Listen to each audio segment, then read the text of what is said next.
Oh, what's going on, everybody? Welcome to episode 537 of FloWrestling Radio Live. I'm your host, Christian Piles, joined, as always, by Stephen Kyle Brackey and Ben Funky Askren. Bracky's been going long sleeves last couple of days because it's like 40 degrees in the office. It's freezing in here, and I'm sick of being miserable all day. It's really chilly. It's really chilly. What'd you say, Ben? I have no idea. I walk in, I'm always the first one here, and literally the AC is cranking for an empty building. It makes no sense at all. We're cranking the AC for 12 people. 12 people. In a massive office. We can handle it. Let's save some money. Very high ceilings, yeah. But whatever, their money. Although I now have the access code to change the thermostat. So basically... So yeah, I can do it now. Yeah, no more whining. I'm going to be the change. That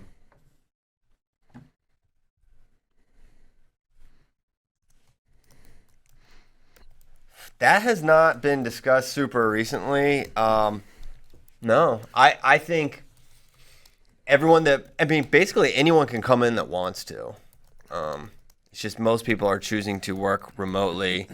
The wrestling content team probably constitutes 60% of all Flow Sports employees that are coming into the office. Yes. How many Flow employees are like, say, marketing or editors? What percentage, so that they, that they're not like focused on one sport, right? They're not content for wrestling or content for jiu-jitsu. They're just employees. What percentage? Oh, well over 50%, I would say. Really? That many? Yeah, because there's members of the content team that are agnostic. They work for any site, right? Okay. Yeah, I would say probably 50 to 65 to even 70%. Wow. Okay. Work for just the whole company, not just any specific vertical. So yeah, we're pretty rare. Even I work with a couple different sites. So yeah. Okay. There it is. You learned about our cooling, and you learned about kind of some of the staff dynamics. Yeah, it's good. Yeah, I saw. So I ran up to Alex Derringer. Well, I had two podcasts. I had this podcast. I did my Funky Crypto podcast yesterday morning. You guys want me to break your brains real quick? Please. So we interviewed this guy, Charlie Lee. He is the founder of Litecoin. He's a very cool dude. But so all these dudes got into Bitcoin, or a lot of them got in like 2010, 2011, when it was worth almost nothing. Mm-hmm. Right? Yeah, that's when I bought. I bought like 3 Bitcoins in 2010. It was really smart. They have these stories where they spent a whole bunch of Bitcoin on essentially not right. They thought it was nothing. So his story was, I asked him, what was the most Bitcoin you ever spent on one purchase? He lost a Super Bowl bet. At the time, it was a $500 bet. $500. Mm-hmm. It was 500 Bitcoin, which is $6 million today. Can you imagine? $6 million bet. It was $500 at the time. That's chunky. Oh wow! Oh, that was so funny. Yeah, I laughed at his expense, obviously. Yeah, that'd be nauseating. I guess he's really rich, so it's probably he can probably laugh about it now. Yeah, I would guess. So hey, I ran up to the Derringer camp. I only got there for like the last hour of camp. Tristan running the show. I did tell him, I let him know, listen, my money's on the line, Alex. You wrestle Miles and me, and listen, I'm gonna be the one paying for it if you lose. So, and he said, I got you, Ben. Really? So he's confident he'd beat me. Well, he said, I'm not gonna lose my money. So, it's one Wisconsin guy to another Wisconsin guy, saying, I got you, man. All right, nice. Well, that's yeah. But it's a match I want to see. That's for sure. Yeah, he says they're good training partners. They really get along very well, and it's all good. And he's really liking Michigan so far. Yeah, sometimes since nothing has happened in wrestling, I sometimes forget that he's there. Like when I called him, I don't know, a month or so ago, I was like, "Oh yeah, you're at Michigan now. You're not at Stillwater anymore," because he literally hasn't. It feels weird, doesn't it? Yes. It's really strange. Mm-hmm. Yeah. Like some people have made moves and then it's like there's no way to really remember. Very strange. Strange times. Hey, I also got mad at Flo yesterday. Just Nice. FYI. Not as mad as Austin DeSanto is at Flo, but just mad at Flo.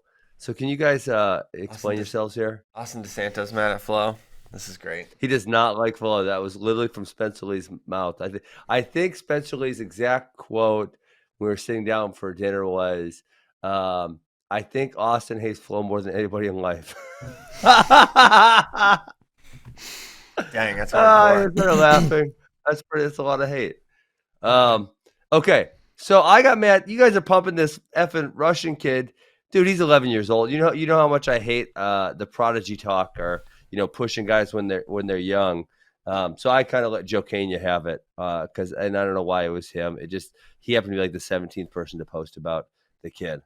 Well, this video is one. I mean, first of all, this video has been going around for a while. Yeah, this is not new. And then I don't know. It's just a cool video of this kid doing really high level stuff at a young age. Please tell me you guys aren't serious about bringing him in for a match. That's a joke, right? I didn't see that. Yeah, I didn't even see that we said that. Where was that? Mike Mail said it on Insta, and then I can't remember where else. I think it might have been Flo's Instagram also. All right. Well, no, we're not trying to bring in an adolescent Russian for a match. Okay, good deal. Did you get mad at the Steve-O video? You know what? It was funny because that video was fire. I was a little bit annoyed. It was. You can't tell me nothing. That video was amazing. Mm-hmm. Yeah, you know what? I got to meet him like a couple months after. It was just Confluence events. We were in the same spot, and man, his it wasn't what you expected. When you watched the video, you thought the parents were kind of gonna be knuckleheads, but they were awesome. They were really down to earth. Cool. They were funny. His dad's really cool, and yeah. So I'm like, oh, okay, well that's good because obviously, part of what I worry about with the prodigy thing is, and listen, it's the Kerry Collette story. Kerry Collette's been very open. Where the dad is totally insane, pushes the kid, and that's the reason they're good. Mm-hmm. And I just don't think that's a good way to raise a wrestler. I don't think it's a good way to grow the wrestling community. I just think it's kind of bad all around. And so I don't want to put that type of behavior on a pedestal. Yeah, no, I agree with that. What was interesting for me, because at the time, I mean, when did that video come out? 2000, like before 2010 probably, right? Steve-O Wrestling. Let's see if I can find when that was real. Yeah, I want to say 2010. Hey, am I muted? Everyone's saying I'm muted. No, you're not. You were first for a second. Oh. Okay. That was the Chinese government. Damn straight. We had to talk to them. No, okay, so it went up in 2011. That sounds about right. So in 2011, I had watched 0 youth wrestling tournaments that weren't at Buffalo Gap High School, right? So I had no idea. Yeah. There were kids this good that could wrestle like this. So that's why it was so mind-blowing to me that the skill level could be that high at that young age. And now, you watch roller tournaments or whatever, and you're like, wow, there's a lot I refuse. There's a lot of really... You don't send any kids to roller events? No. Never once? Not. I mean, we have a few kids who go, but we do not send kids there, no. I'm against it. Well, they go, so... not a lot, like a minimal amount, a couple here and there. Even for middle school? We started taking our 8th grade teams, our 8th, 7th graders to like dual 15-hour dual tournaments and stuff. But no, I listen. I told you guys this is what we do. We really push back against that early childhood development, and it's been working out great for us. And I know people think we're totally insane, but proof's in the pudding. We're putting out a lot of dudes. But you can't win roller titles if you don't enter, man.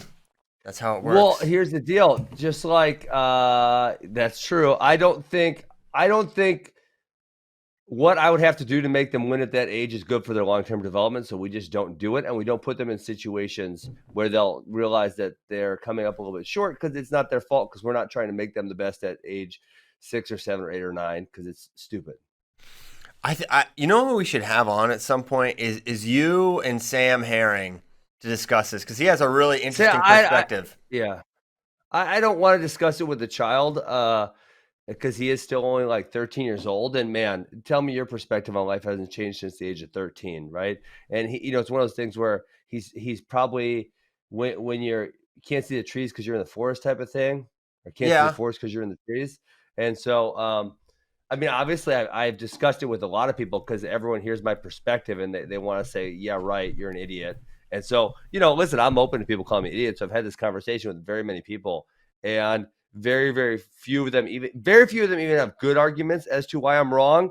A few of them have relatively good arguments because they're really intelligent. But at the end of the day, no one has been able to kind of like say my perspective is wrong. And then obviously, like I said, on the success part of it, we put out the number one kid in the country at any week class this year. Yeah. I don't think there's any question that you guys are developing guys. I just wonder, some kids are just going to want to compete more, just in general, inherently in them, not without parental pushing. Yeah. And I had this guy had this conversation with Joe Flo the other day. Because he came to my house hanging out. And, he said something like, well, yeah, at age 6, I really wanted to compete. And I said to him, Joe, like, I mean, my daughter's 7.5. I haven't had her compete yet.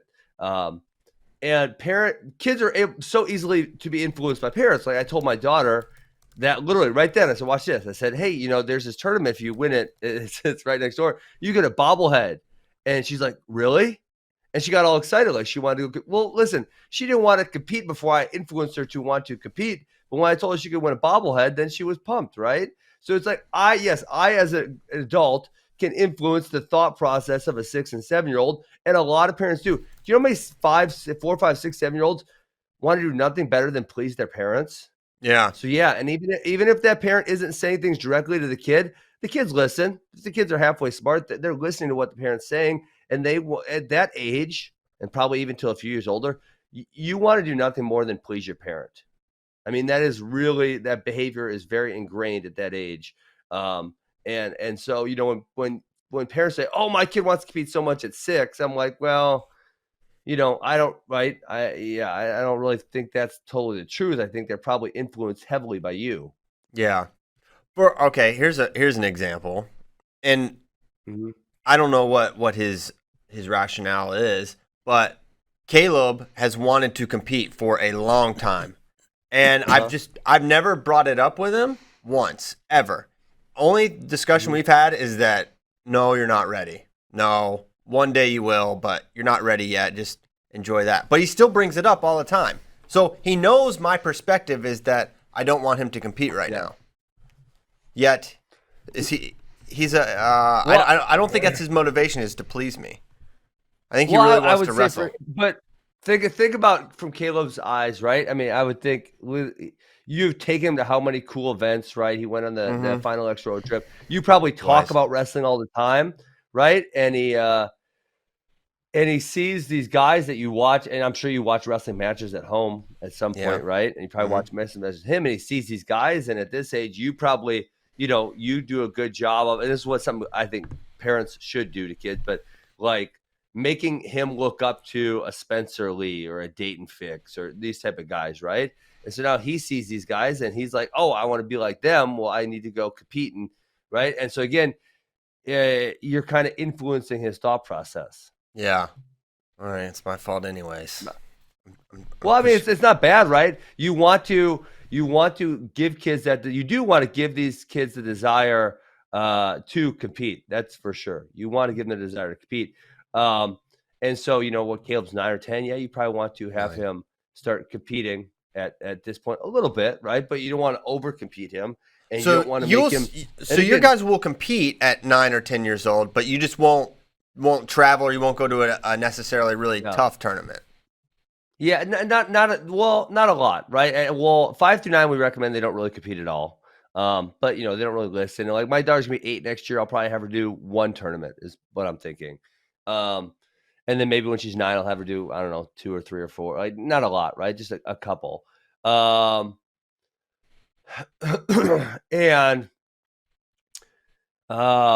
like Keegan, I'll bring up Keegan was somewhere else until I think it was either 10, 11, right? And they kind of grinded kids. So when he came to us, we pulled him back a lot, right? we didn't go to a lot. So, we go to youth state and youth freestyle Greco state, and we go to Northern Plains. So, there's a few things we go to. But then even in Keegan's era, we didn't really go to the big 15U duels and stuff. And now we do with our better kids. Yeah. So, I mean, he was kind of pulled back a lot from, I would say, age 11, 12, 13, 14. And that would be the exact same with a lot of other kids, in our program. And a lot of them are having success. Yeah. Yeah. No one's questioning that. I just wonder if there is, there's no one right way probably to do things. So Agreed. like where is the line? But it sounds like if kids are competing, somewhat, then that's fair, and maybe it just slowly increases in rigor as they get older and more experienced. That's what I think should happen. So we have a thing. So they have state brackets in Wisconsin youth by age, so 8, 9, 10, 11, 12, 13, 14, 15. So we have a amount of matches we recommend by age bracket, right? So 7 and under, 0 matches is what we recommend. 8 through 9, I think we recommend 10 to 15 matches per year. And then we slowly bump it up to where the 14, 15-year-olds, they're wrestling like a high school type season, 40, 50 matches over the course of the year. And so the other thing, Christian, that, I mean, what you and I are we need to acknowledge this conversation. Like, for you to have Caleb go compete at a Texas local tournament, right? And for you to have Caleb doing the things necessary to win a Tulsa title at 9 years old, those are two completely different worlds. Yeah. Right. For sure. I mean, they're not the same thing at all. And that's why they like to have kids wrestle in local tournaments here at age 9. I mean, if I want my daughter's, she just turned 7.5. If I wanted her to win Tulsa next year, the things I would need her to be doing right now are not the things that I think are healthy for her long-term development, right? So I care about all the kids I coach, but obviously my daughter's the one I have the most influence over because she lives in my house. There's no way in hell you could pay me to try to make her win a Tulsa title next year. No, I would feel like a terrible parent, and I would feel like I'm going to ruin her. And some people will say, Ben, you're being very judgmental. Listen, dude, those are my feelings. I'm sorry that's the way I feel. And I'm sorry if that makes you feel bad or if it makes you mad at me. That is my true beliefs. Well, I'm not mad at you. No. Well, some people will be. Yeah. That's because basically you're questioning parenting, which I think is that's very appropriate for someone in your position. But people are going to get super defensive about that. So I think that's to be definitely expected. Rocky, you wrestled a bunch as a kid, right? Yeah. I wrestled pretty much everywhere. He's all over the place. How old?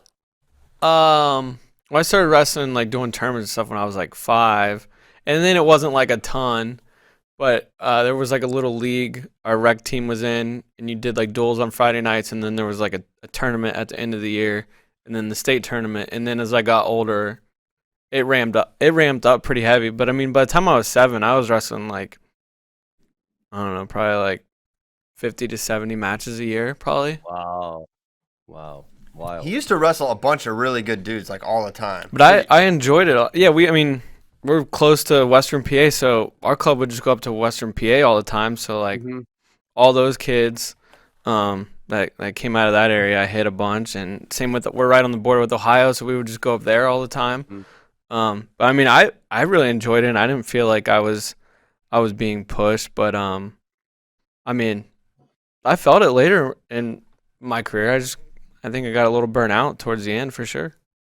Yeah. And that's what I would say, like, the guys, I mean, no one likes making weight, no matter who they are, right? Yeah. So the earlier you start that, the faster you get burned out of that.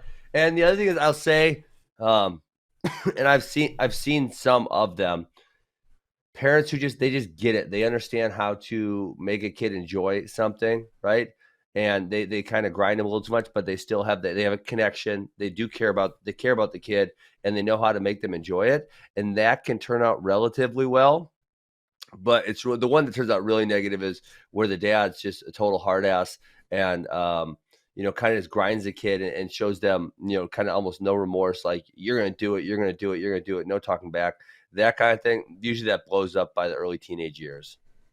Yeah. And If not then, definitely later, once the kid has more independence to make his own choices. Like goes off to college. Yeah, you go off to college. That's why you got to figure. I would wonder, Ben, the correlation between kids that don't make it in college and heavy paternal influence leading up to college, where the dad was dictating and like super influential and controlling. And then once those constraints, and that a college coach is not going to, parent you or not going to baby you, right? You're not going to say, you have to be here. Fine, don't come to practice. See what happens. Cut your scholarship. We'll find someone else kind of deal, right? Yeah. And if you're really talented, they'll try to make it work. And you see guys that get second and third chances at big-time institutions, and it still doesn't work out. That to me makes me wonder, like, how stable or how appropriately they were parented coming up.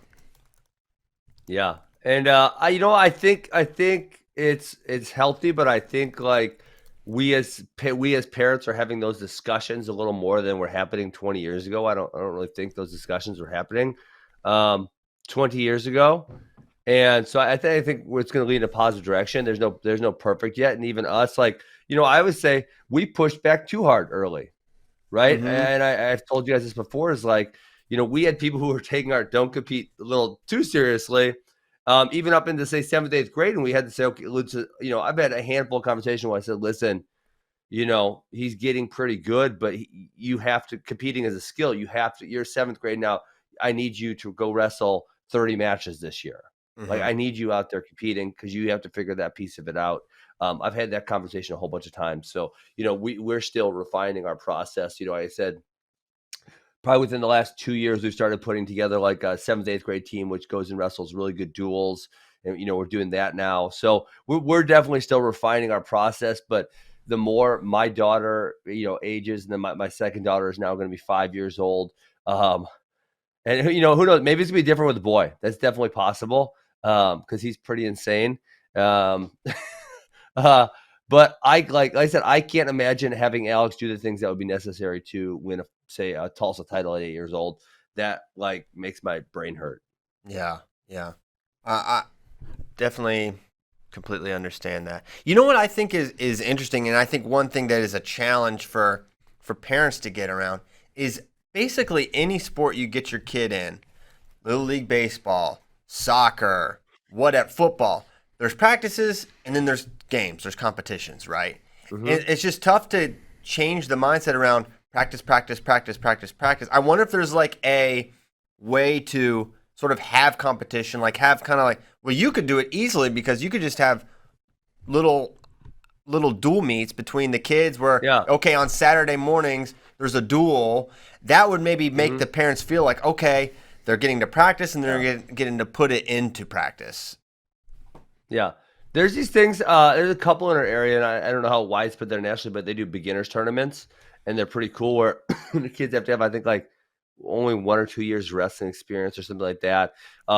They don't call penalties, locked hands. Parents are not allowed on the mat. It's fantastic. They all have to go up in the stands. There's a bunch of like rules that make it a much better environment for the kids to compete in. And we actually did try starting a little dual meet league with local clubs because our thought was it didn't work out for us at that point in time. Who knows? We might try it again. But our thought was, specifically new parents, if you're taking your kid to the local club and then you have to go spend 8 hours in a gym on a Sunday, like as a parent, you might not want to do that. And you may discourage, if your kid's not bought in, you may discourage them from continuing wrestling because you don't want all of your Sundays stolen for the next 5 years, right? And so if you can come in, say, a Saturday morning, get in and out in 90 minutes, wrestle 1 match or 2 matches and then be gone, that's going to be much better specifically for new parents. Yes. I dig that. Yeah. Okay.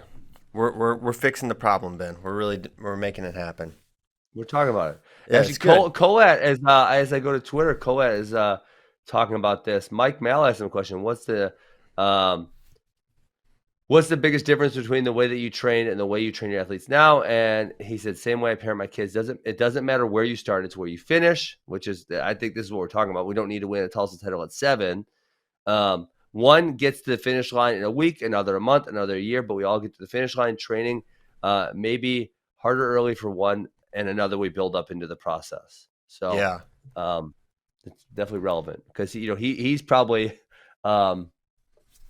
what's the word? Not the ultimate, but he's the story that everybody knows. He talked openly about it in the doc that you guys Exhibit have on A. Flow about how hard his parent pushed him, and now Kerry is, man, he is very eloquent in the way he speaks. He's really intelligent, and so I always appreciate his feedback on the topic because he lived it. Yeah, super wise, Kerry Collat. Good perspective from a guy who, I'm sure his experience shapes his perspective better than some others. It's really kind of it's quite a credit to him that he was able to be raised like that, compete like that, come up like that, have the success he had, and then,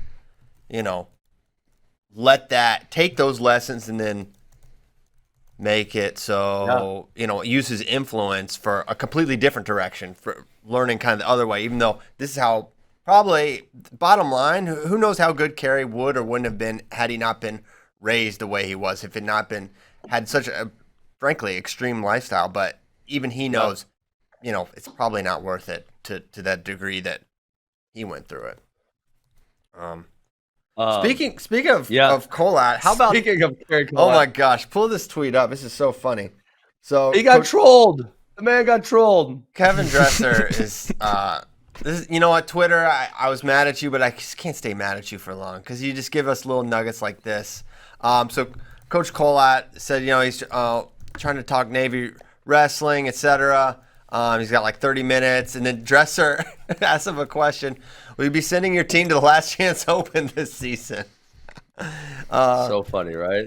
Yeah, and he said, haha, yes, but only if they can only wrestle Navy guys. As you remember, Coach Dresser had the Last Chance Open, and his guys wrestled each other. And then he asked who... Collat was pissed about it. And that's why it's so funny because... Collat was legit mad, and Dresser's over here just poking him about it, and I think it's freaking hilarious. It's hilarious. It's hilarious. And then someone else replied, "Who's gonna draw the brackets?"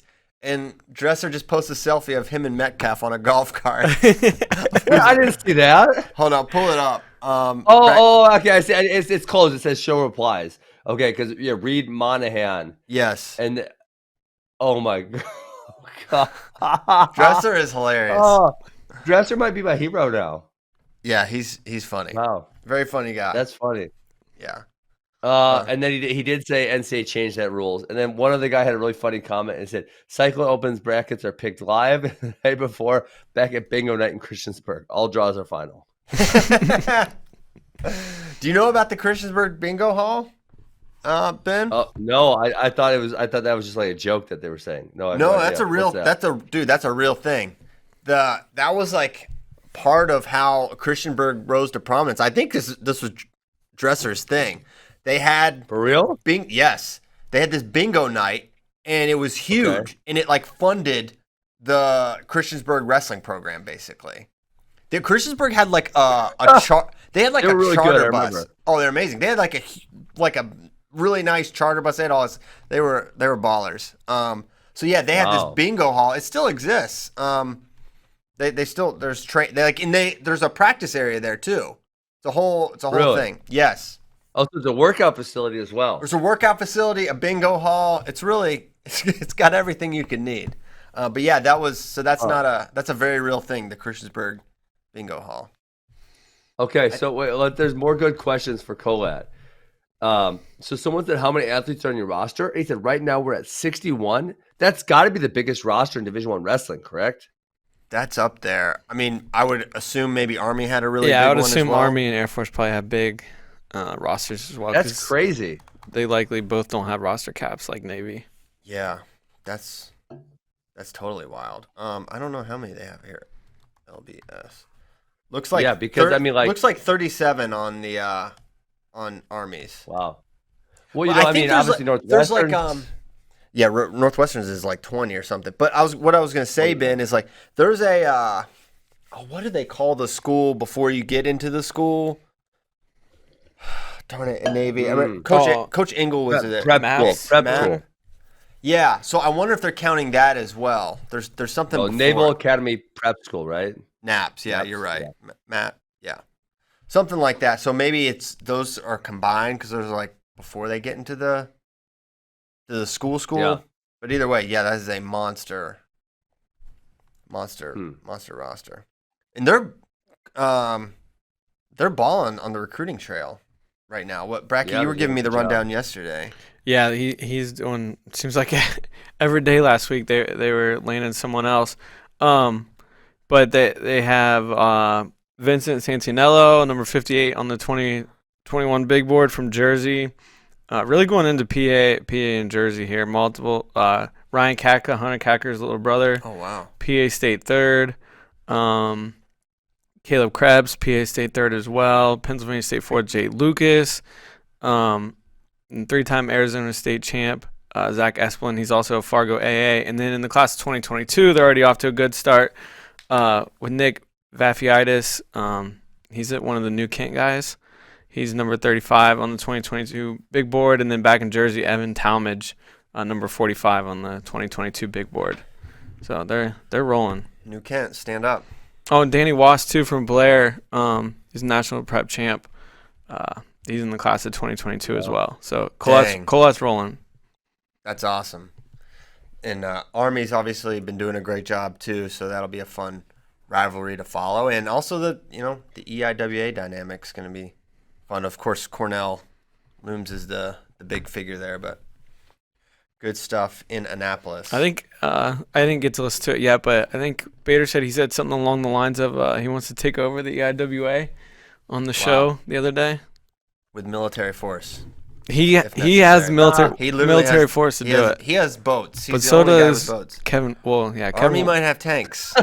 Yeah. This could get contentious. All right, well, more to come there. Fun stuff. All right, next up, what are we going to talk about? Dresser Troll Colat, check. I think we're done. We're done there. We're done for the day. Good call it. We're just done. Oh, no, what I was going to talk about. So yesterday, I sent out some tweets about the compliance stuff with this Seth Gross, Real Woods thing, and no lie, like coaches from Pac-12, Big 12, Big 10, EIWA, ACC all hit me up. 2 wives hit me up. They're like, "There's no way this is legal." The wives, 2 wives. The wives are getting involved. The wives are furious. How did that? Christian, you're telling me the wives have passed the NCAA recruiting test? Are you really telling me that? Because there's no way I'm buying that one. Well, no, I didn't say they passed the NCAA recruiting test, Ben. I said they hit me up and said, this is garbage. And I bet they know the rules because they're around their husbands all the time who had to dance around these rules. Dude, some of these wives, they love wrestling. They live it. It's like very much a shared experience. So they know the deal. Got it. So it was really funny because they're like, there is no way this is possible. There's no way this would be allowed. And, the interesting thing about what I was bringing up a tweet is something we've talked about all the time on FRL is the NCAA does not have a uniform set of rules because the rules are only as uniform as the application. And if the application interpreted by the school department. Right? Yes. So Wisconsin's compliance did in fact say this is okay.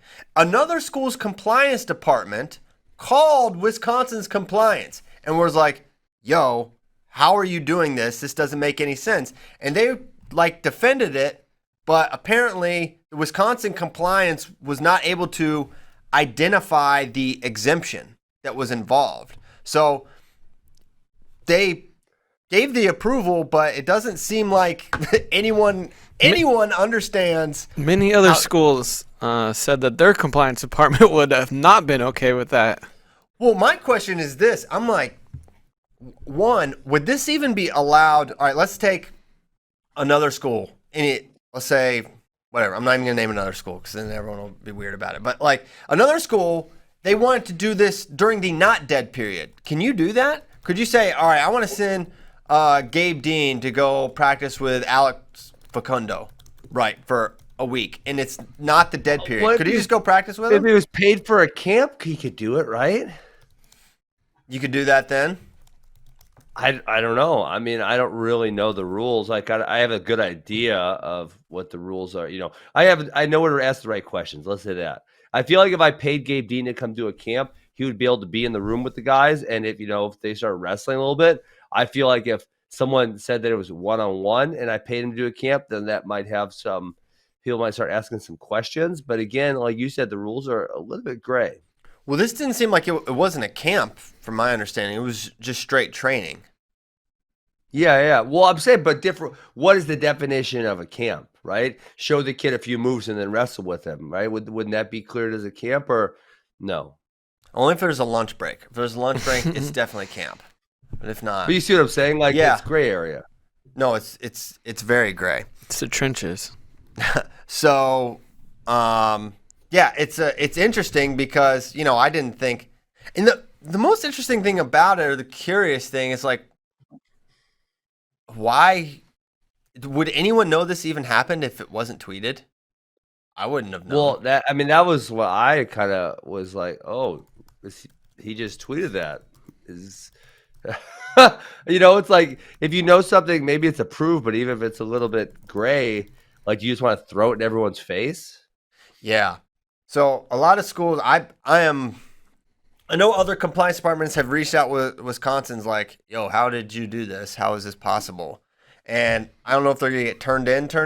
There's a lot of coaches like to just complain to us, like we can do something about it, and then not turn anyone in when that is like the actual. Well, does it have a compliance department? Not quite, not yet.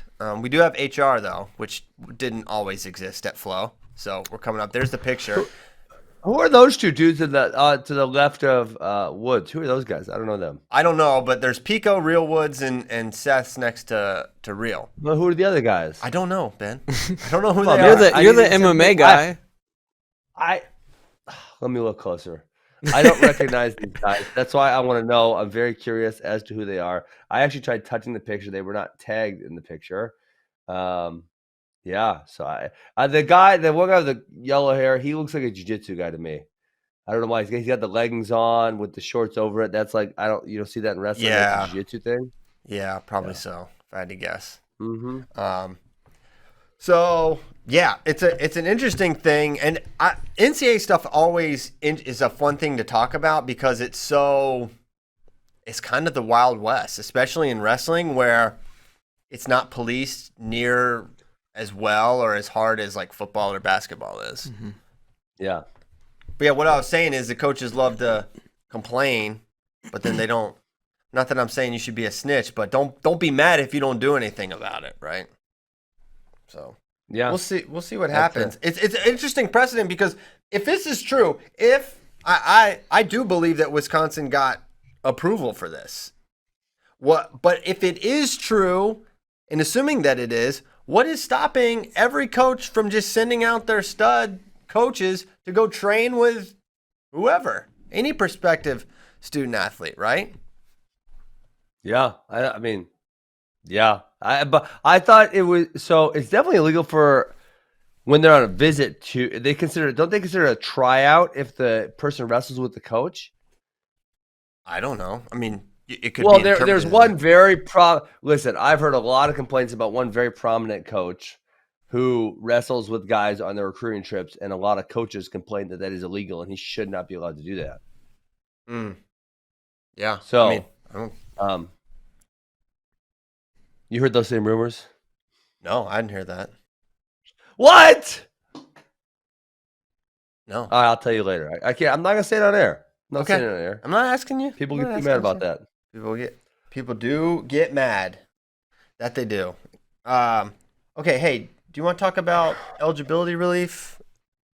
Yeah, I just find it interesting. I want Chris to read exactly what he has in the doc here about Mark Emmert because I really appreciate his. I put that. He wrote that. Well, you read it. Right. So I think it was Friday. All this stuff happens after we do our last show, and then I forget that we didn't talk about it. Classic news dump. They're ducking FRL. We know what you're doing, Emmert. Yeah, I think it was late Thursday. They decided to go ahead and pull the plug on D1 fall NCAA championships, which D2 and D3 had been pulled for a little bit now. And they said it wasn't necessarily because of COVID, but it kind of was because you have to have more than 50% of the participating schools like still competing to have a championship. And in the other like Olympic sports, they just didn't have that. So like we can't like legally have it. So they're gonna try in the spring, which means the spring is gonna be a very busy time because you're gonna have the winter sports finishing up and then the spring sports fall sports getting started and stuff. But anyways, I put NCAA dumb president Mark Emmert.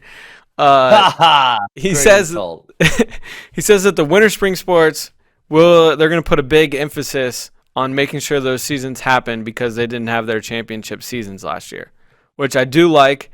And It sounds like they are way ahead, at least on the college basketball front, than they were with football, which makes sense because the NCAA has a lot more at stake with college basketball than they do with FBS football because they don't even own the FBS football championship, but the basketball tournament they completely own and make hundreds of millions of dollars on. The NCAA does not own FBS? Who owns FBS? Well, like the schools in the conferences have like complete power there. And that's why like Mark Emmert can't like tell them what to do and can't really make a uniform decision. The college football playoff is like technically like there's no real governing body in FBS football. And that's like why everyone's like, do we need a commissioner now? Because it's a complete mess. Rice involved?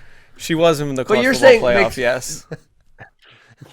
You're saying makes money, so who takes the money from the Fiesta Bowl? Say, for example. The schools in the conference. That's it.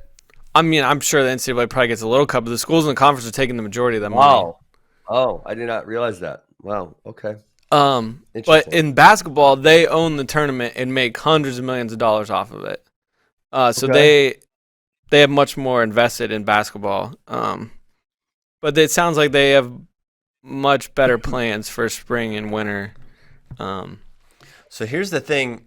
The issue, as I see it, for wrestling, and yes, they want to prioritize NCAA championships for wrestling. Cool. Love to hear that. Mm-hmm. But if the Big Ten doesn't have football until the spring, these athletic departments, but in the conversations I've had with coaches, the consequences of that decision are going to be immense, right? If they don't have that money in the fall. So is there going to be an Iowa, a Penn State, Ohio State? Are they going to provide that, right? Are they going to let them have a season?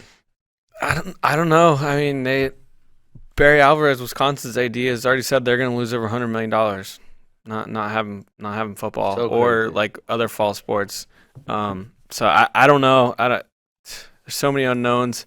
But then they're also, I think they're voting on this August 21st about giving an extension of the 5-year window you have to compete for athletes who opt out of the season due to COVID or have their seasons, or if they play less than 50% of their season. So let's say they start football, get 3 games in, they're like, we can't do this.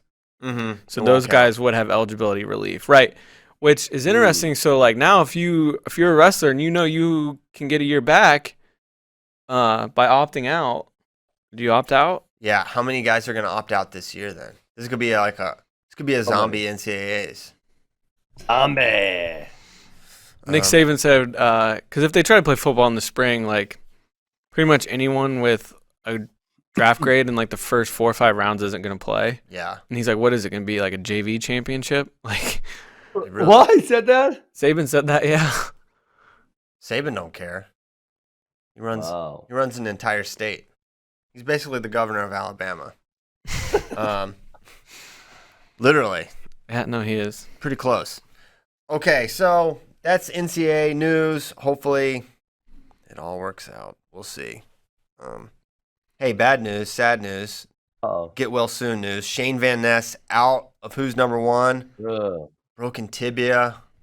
Ouch, well, so he's working out. Who snapped his tibia? Was it Fat Seabass or what?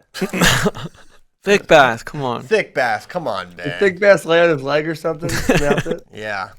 I have no idea how it happened. Kind of sort of a weird. You don't hear about that injury often in wrestling. It's like knee, shoulder, a lot of stuff like that. So I don't know. Yeah, I tried to hypothesize the sequence, but either way, he's out. He's supposed to be in Who's Number One. So the kind of plan that I think we're working with now. What?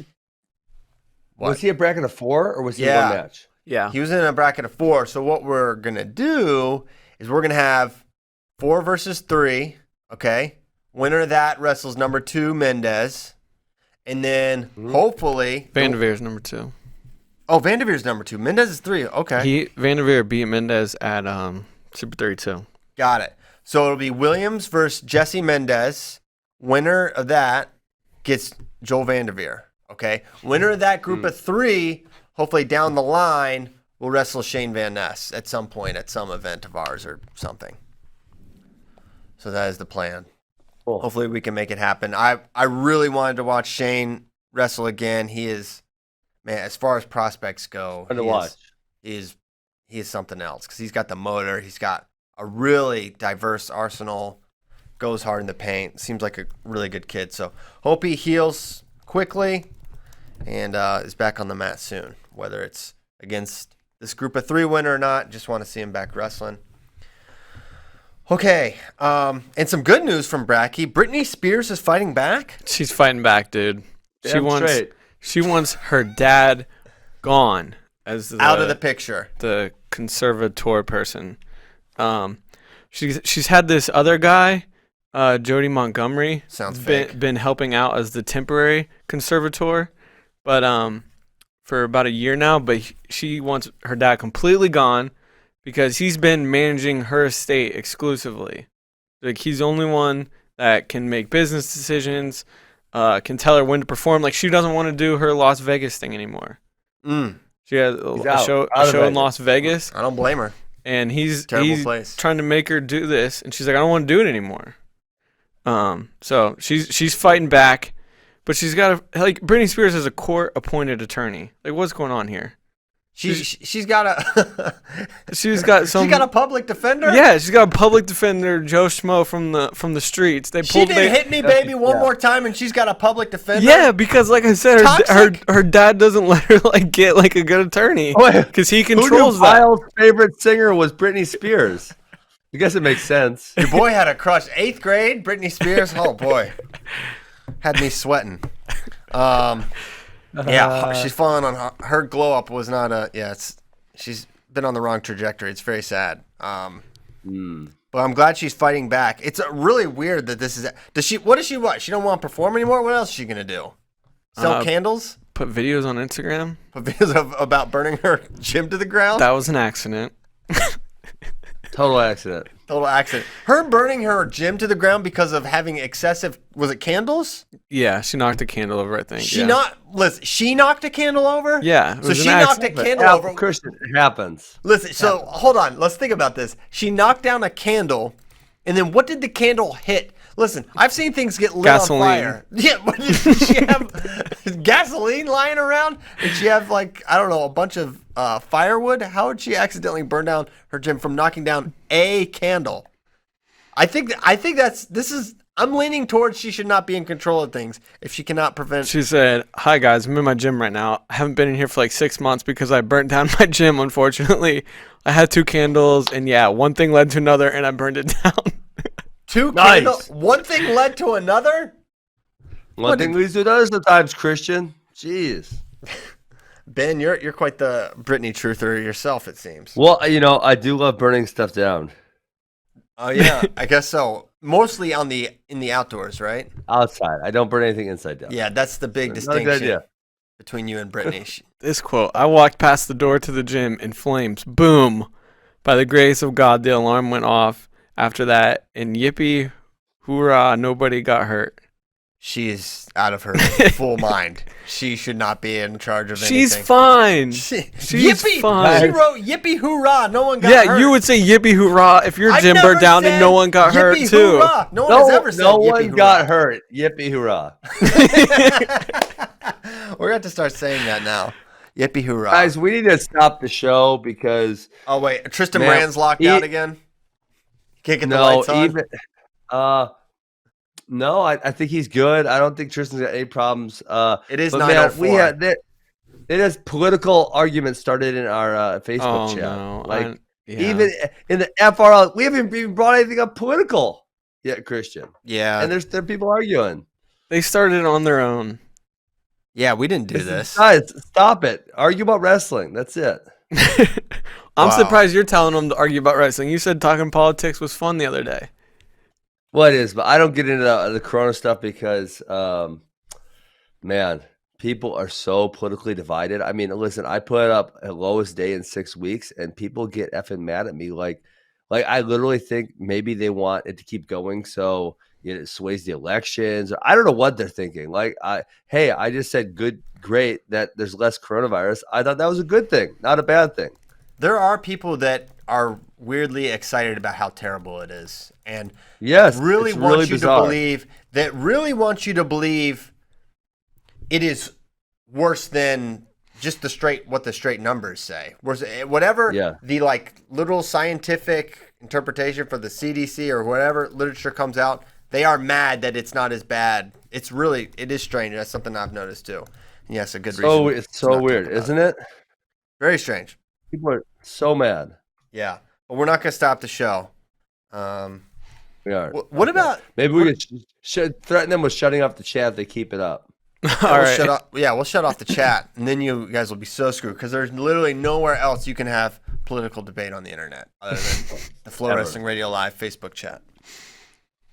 Okay, do a couple questions and then call it a Wednesday. Yeah, we need to make some news or something. Make some news. What do you want that? Make some news. Well, we're trying. Create it. All right. Well, hopefully we'll have some news. That's what I will say. Okay.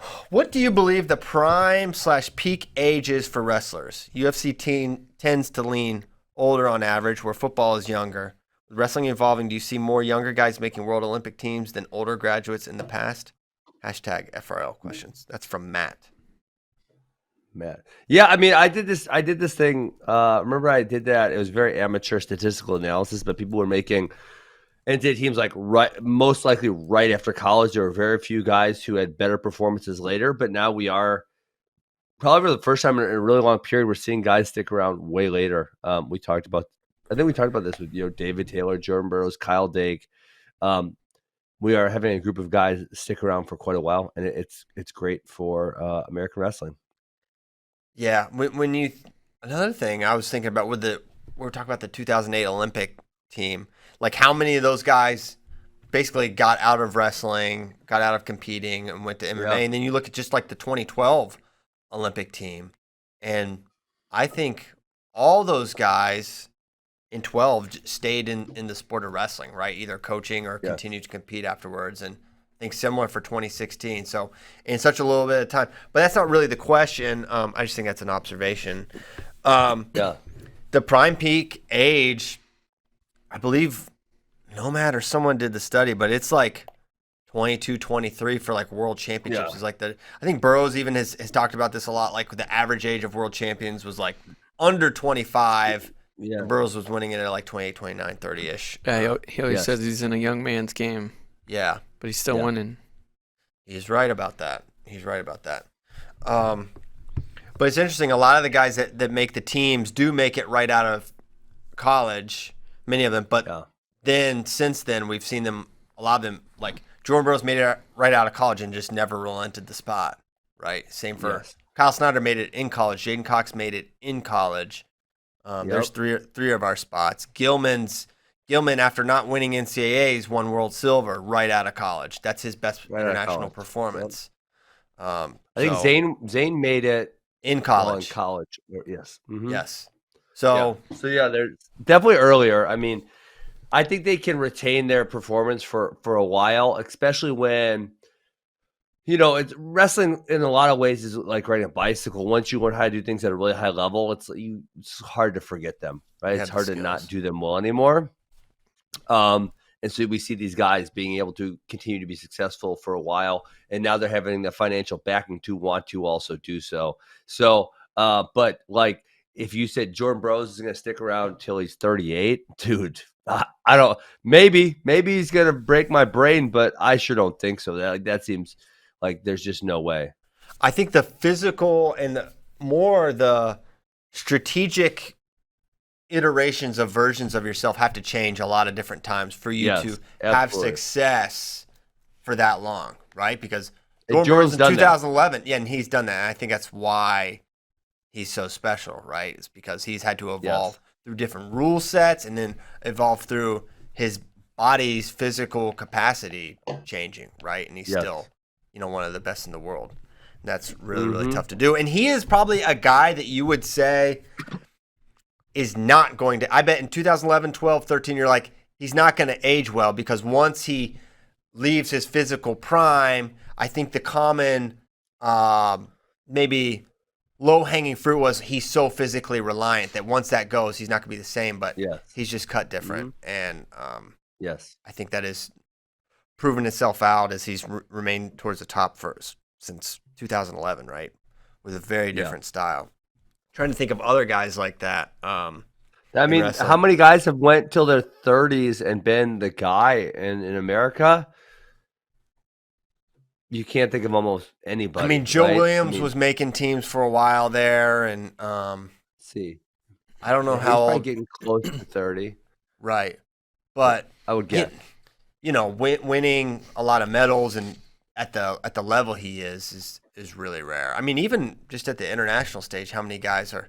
I don't know how old Gazimov was. The Azeri Russian.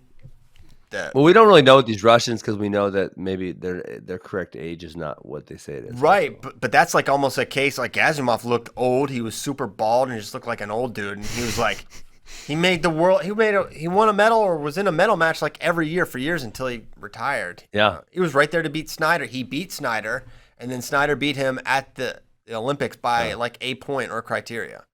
So Taizumov was really he was all natural. He stayed really in the game till. What? Did you say he's all natural? I mean, that maybe he was all natural, had a healthy vegan diet. That was why he was able to wrestle so long. I think it was the grass-fed beef. I think it was that free-range chickens. That whole thing. Fountain of youth. He was definitely did not take any special vitamins. No, he definitely didn't get caught for that. Okie doke. So that's fun. Good stuff. CJ Kemp wants Sion back on FRL. I do too. I know you do. But dude, you say that, Ben, but last time you were the one saying cut him off, hang him up, make him stop. Listen, we can bring him on and we have to be ready. We have to be on our toes, and we don't know when he's gonna cross that threshold where it's like this is just too much. We're likely that he is going to get there. So listen, we can bring him on, it's gonna be fun, ha ha ha. And then at some point we probably gotta say, Whoa! No, we're done here.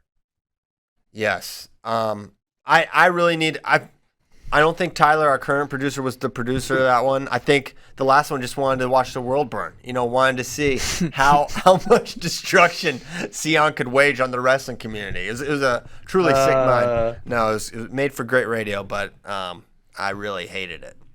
So yeah, we need a hang up button that we can just get him off the show.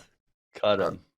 The problem will be if he's in the office, he'll just walk in here. And he hasn't been coming in as much lately, though, so we might be safe. I haven't seen him in so long. Yeah, I feel like I saw him last week or week before. Maybe he's on vacation. Anyway, so yeah, maybe we'll have Sion on. We just need some way to prevent his words from being publicized if it gets to that point. So once he gets going, you can't stop. You three are walking down a dark alley. Suddenly, you're approached by a large group of aliens that want to cause serious bodily harm to you. If you had to choose 5 wrestlers, any wrestlers, to help you defend yourself, who are you choosing? So in the early days of FRL, not early, maybe 2016, we had an anti-clown task force. Because if you remember, there were these stupid videos of clowns terrorizing. Now, they weren't actually doing anything, but all of a sudden, clowns were, popping up. It was like They're just scaring people. They're just scaring people. It was a prank. Yeah, it was a prank. It was freaking people out.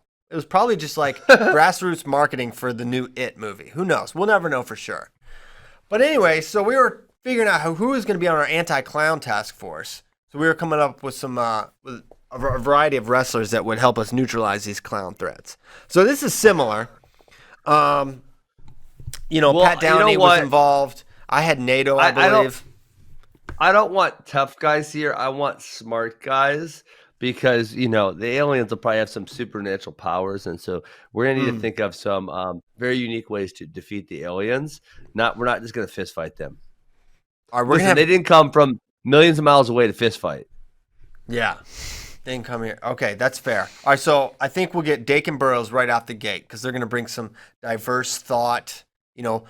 Kyle's an outside the box thinker, and then will those two fight each other? No, will they fight each other? Here's the long con. We're gonna make those two work together for the good of planet Earth, right? Okay, so they're not gonna want to do it, but then they're gonna be like, you know what? We got to put egos aside here. We've got to figure this out for the Earth, or just so we don't get beat up in this dark alley. Okay, so Dake and Burrows 1 and 2. We need 3 more, Ben. We need some Ivy League scholars who are gonna, do some type of extrapolations to physics and what about Adam universe. Kuhn?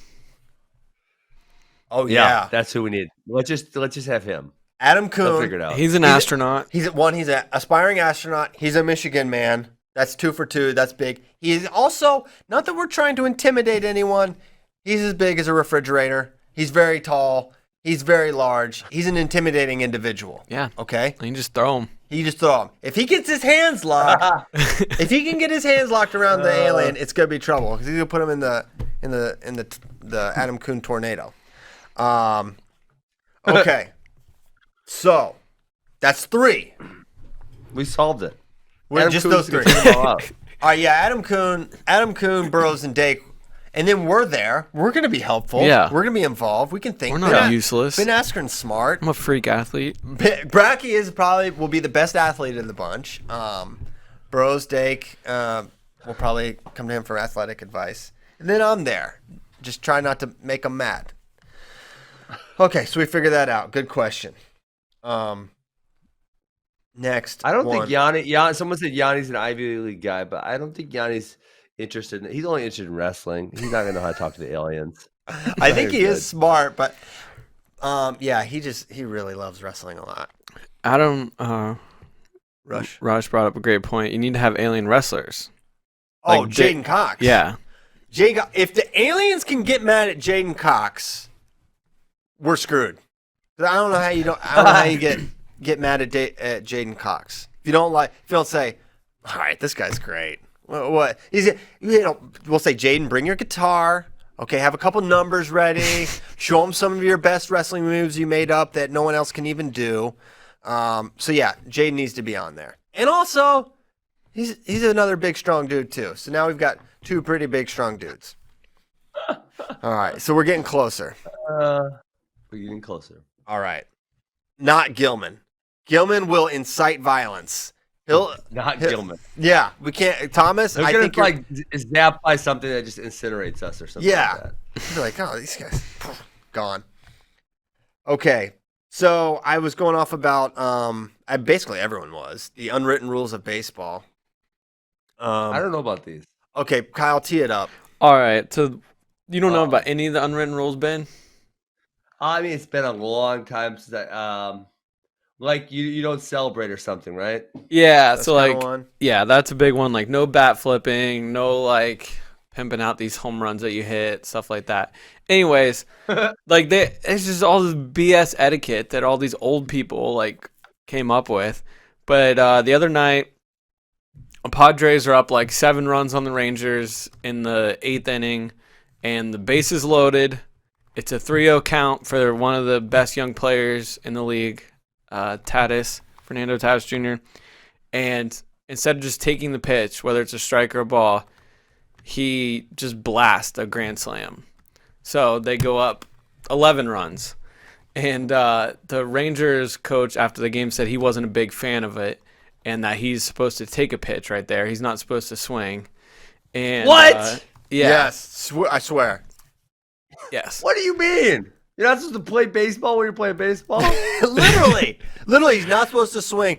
And then, so the coach of the team that got the home run hit off of him complained, and then the coach of the hitter complained and said, yeah, he shouldn't do that. And then the dude apologized for hitting a home run in a baseball game of the major league variety.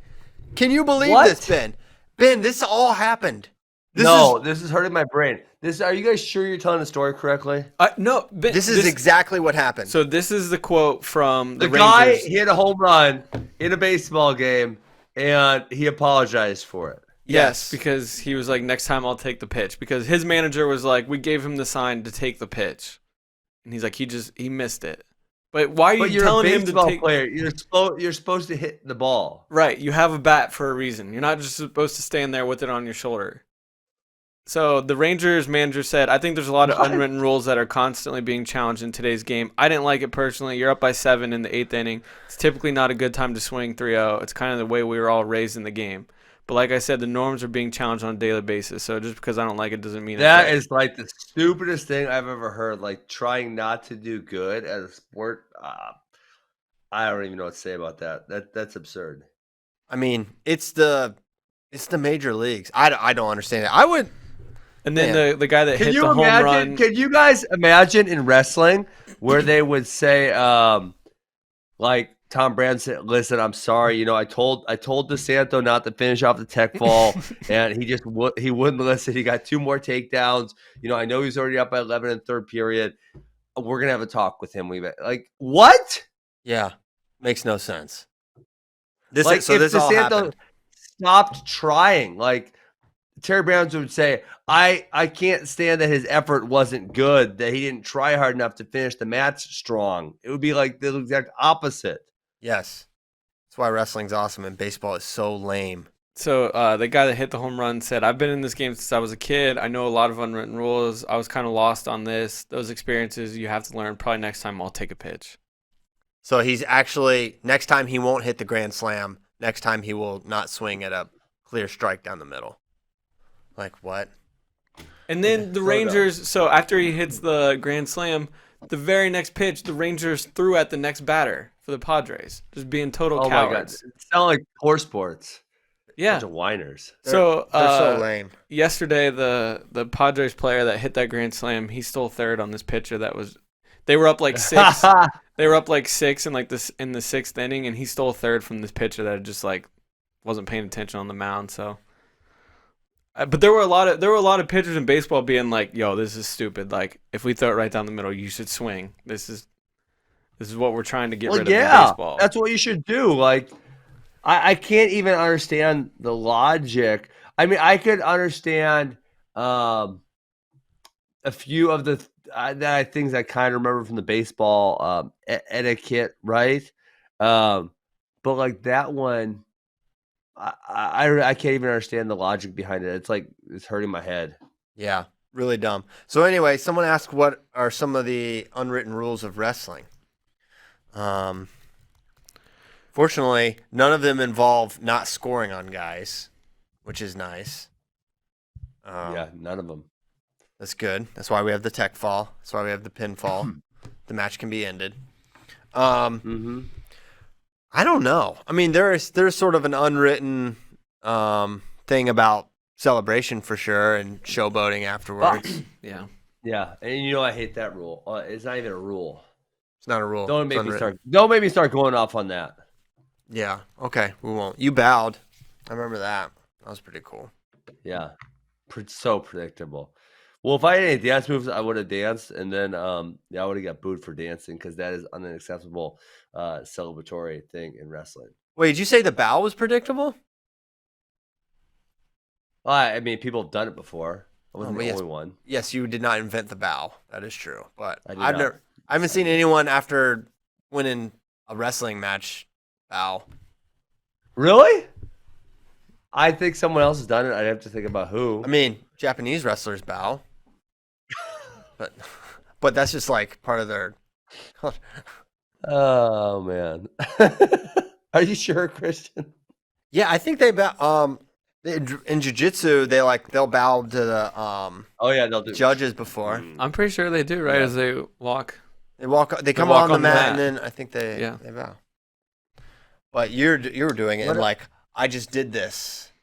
This is the end of my. You do it, and this is the end of my performance. You're welcome. Thank you for your raucous applause. They're doing it as a sign of respect to their opponents and the officials. You're doing it as a yes, I hear your raucous praise. You are welcome for my greatness. Yeah. What about Making if someone slams you, like getting up after the slam, that's one that people get so mad about. Yeah, a definite unwritten rule. Something you see is where get slammed or get something illegal. There's two schools of thought. Some guys will be like, go back out there for one more second to take the injury default so that the guy can advance. And then others are like, no, we'll just take this win and then forfeit out or whatever. So oftentimes, that is definitely an unwritten rule. You learn a lot about people in that situation. Yes, man. People freak out when you. Well, take it down. Who is the one? Was it Flieger versus? Flieger versus Ryder. Ryder. No, it was. Mac Ryder. Yes, you're right. You're so. I was thinking Ryder the college when you said that. RIDER. Oh no. Yes, you're correct. He got Yeah. booed so hard. So hard. I remember that. Yes. And that was a really bad call also. Yeah. It was not a good one. I didn't understand it at all. So yeah, there's definitely an unwritten like you should try to wrestle. And then some guys do, some guys don't. That's probably the best example of one. I don't know any. There's probably others, and they'll probably come to us between now and tomorrow's show, and then we can talk about it in the again. Super 32 semis, John Martin Best from Parkersburg, he got hurt against Kyle Valencia, and they called it an illegal slam, and he could have taken the easy way out, but they did the right thing, and he actually couldn't like go on, and they were like, he was out of the tournament. Yeah, but I mean, I guess he still could have gone to the finals and taken second. Yeah, you know, so he's like sixth instead. Yeah. And coaches were like, "No, this is silly." So what? He injury default? Yeah. I think it would matter for me. Kyle's hand. Yeah. If the other kid did something really purposeful and to try to hurt someone, then okay, let's forget that dude. But if it's like one of those where they just didn't mean to, which is like 98% of them, then you got to let the other dude win. Yeah, this was just like on a mat return. John Martin just kind of landed weird. Yeah. Mat returns are so weird. It's the landing person's fault anyways.